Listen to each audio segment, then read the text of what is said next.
Plastics ప్రస్తుతం ప్రపంచం ఎదుర్కొంటున్న అతిపెద్ద సమస్య కాలుష్యం. వాతావరణానికి ముప్పు కలిగించే అనేక కాలుష్యాలలో ప్లాస్టిక్స్ కాలుష్యం అనేది పెనుభూతంగా మారి మొత్తం ప్రపంచాన్నే కబలించే విధంగా తయారయ్యింది. Easy creation, easy usage, cost effective ప్రధానాంశాలుగా ప్లాస్టిక్ వినియోగం విచ్చలవిడిగా జరుగుతుంది. అసలు ప్లాస్టిక్ గురించిన సమాచారాన్ని ఇప్పుడు సంక్షిప్తంగా తెలుసుకుందాం. ప్లాస్టిక్లు తక్కువ బరువు ఉండి ఎక్కువ కాలం మన్నికగా ఉంటాయి. నీరు, రసాయనాలతో సులభంగా చర్య జరపవు. వీటిని తయారు చేయడం సులభం మరియు చవకగా లభిస్తాయి. ఈ లక్షణాల కారణంగానే ప్లాస్టిక్లు పాత వస్తువులైన రాగి, ఇత్తడి, స్టీలు స్థానాన్ని ఆక్రమించాయి. డబ్బాలు, కవర్లు, బకెట్లు, వాటర్ బాటిళ్ల నుండి గుండెలో అమర్చే స్టంట్స్ వంటి వైద్య పరికరాల వరకు అనేక చోట్ల ప్లాస్టిక్ వినియోగించబడుతుంది. కానీ ప్లాస్టిక్ వినియోగం పెరగడం వలన అనేక రకాలుగా నష్టం జరుగుతుంది.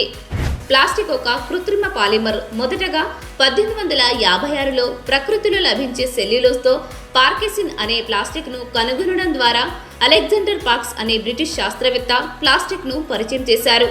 ఆ తర్వాత 1907లో ప్లాస్టిక్స్ పితామహుడుగా పిలువబడే లియో హెన్రిక్ బేక్లాండ్ మొదటి పూర్తిగా మానవ నిర్మిత ప్లాస్టిక్ బేక్లైట్ను కనుగొన్నారు. అసలు ఈ ప్లాస్టిక్ అనేది పాలిమర్ల నుండి ఏర్పడుతుంది. పాలిమర్ అనేది ఒకే రకమైన అనేక చిన్న అణువుల కలయికతో ఏర్పడిన పెద్ద అణువు. గ్రీకు భాషలో పాలి అంటే అనేకం, మేర అంటే భాగమని అర్థం. పాలిమర్లు సహజంగా లేదా కృత్రిమంగా తయారవుతాయి. స్టార్చ్, సెల్యులోజ్, సహజ రబ్బరు వంటి నేచర్లోని మొక్కలు, జంతువుల నుండి తయారయ్యేవి సహజ పాలిమర్స్. పాలిథిన్, నైలాన్ వంటి ప్రయోగశాలలో లేదా పరిశ్రమలలో మానవులచే తయారు చేయబడ్డవి కృత్రిమ పాలిమర్స్. మొనోమర్ నుంచి పాలిమర్ ఏర్పడే విధానాన్ని పాలిమరీకరణం అంటారు. పాలిమరీకరణం ముఖ్యంగా రెండు రకాలు. సంకలన పాలిమరీకరణంలో ఒకే రకమైన మొనోమర్లు అనేక సంఖ్యలో ఒకదానికొకటి కలుస్తాయి. పాలిథిన్ దీనికి సరైన ఉదాహరణ. సంకలన పాలిమరీకరణంలో భిన్న మొనోమర్లు ఒకదానితో ఒకటి కలిసి పెద్ద అణువులుగా ఏర్పడతాయి. ఫినాల్ను ఫార్మాల్డిహైడ్ జల ద్రావణంలో వేడి చేసినప్పుడు నీరు తొలగి జిగురు ఏర్పడే బేక్లైట్ ఒక సంకలన పాలిమర్. పాలిమర్లు ప్లాస్టిక్లకు పునాది. అన్ని ప్లాస్టిక్లు పాలిమర్లే, కానీ అన్ని పాలిమర్లు ప్లాస్టిక్లు కావు.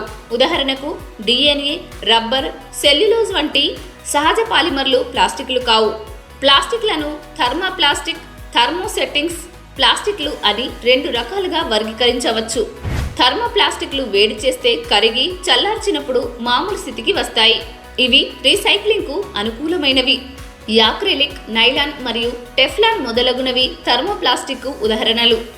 థర్మోసెట్టింగ్స్ ప్లాస్టిక్లు సంఘనన పాలిమరీకరణం వల్ల ఏర్పడతాయి. వీటిని వేడి చేసినప్పుడు గట్టిగా మారతాయి. అందువల్ల వీటిని ఒకసారి వినియోగించిన తర్వాత రీప్రాసెస్ చేయలేము. బేక్లైట్, మెలమైన్ మొదలగునవి థర్మోసెట్టింగ్ ప్లాస్టిక్కు ఉదాహరణలు. ప్లాస్టిక్ వాడటం వల్ల ప్రధాన సమస్య ఇవి బయోడిగ్రేడబుల్ కాకపోవడం వలన శతాబ్దాల పాటు మిగిలిపోతాయి.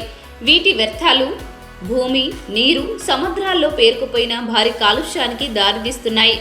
సూక్ష్మ ప్లాస్టిక్ కణాలు నీళ్లు, ఆహారంలో కలిసి మన శరీరంలోకి చేరి దీర్ఘకాలిక ఆరోగ్య సమస్యలు తలెత్తే ప్రమాదం ఉంది. కొన్ని ప్లాస్టిక్ల తయారీలో ఉపయోగించే రసాయనాలు క్యాన్సర్, హార్మోన్ల అసమతుల్యతకు కారణమవుతున్నాయి. జంతువులు, సముద్ర జీవులు తినే ఆహారంతో పాటు ప్లాస్టిక్ను తిని ప్రాణాలు కోల్పోయే ప్రమాదం ఉంది. చాలా రకాల ప్లాస్టిక్లు రీసైక్లింగ్కు పనికిరావు. ఈ సమస్యలను దృష్టిలో పెట్టుకుని ప్లాస్టిక్ వినియోగాన్ని వీలైనంత వరకు తగ్గించి బయోడిగ్రేడబుల్ ప్లాస్టిక్ను ఉపయోగించడం, రీసైక్లింగ్ చేయడం, పర్యావరణ అనుకూలమైన ప్రత్యామ్నాయాలను ఎంచుకోవడం ద్వారా మన ఆరోగ్యాన్ని కాపాడుకొని ప్రకృతిని పరిరక్షించే బాధ్యత గల పౌరులుగా ఉండాలి.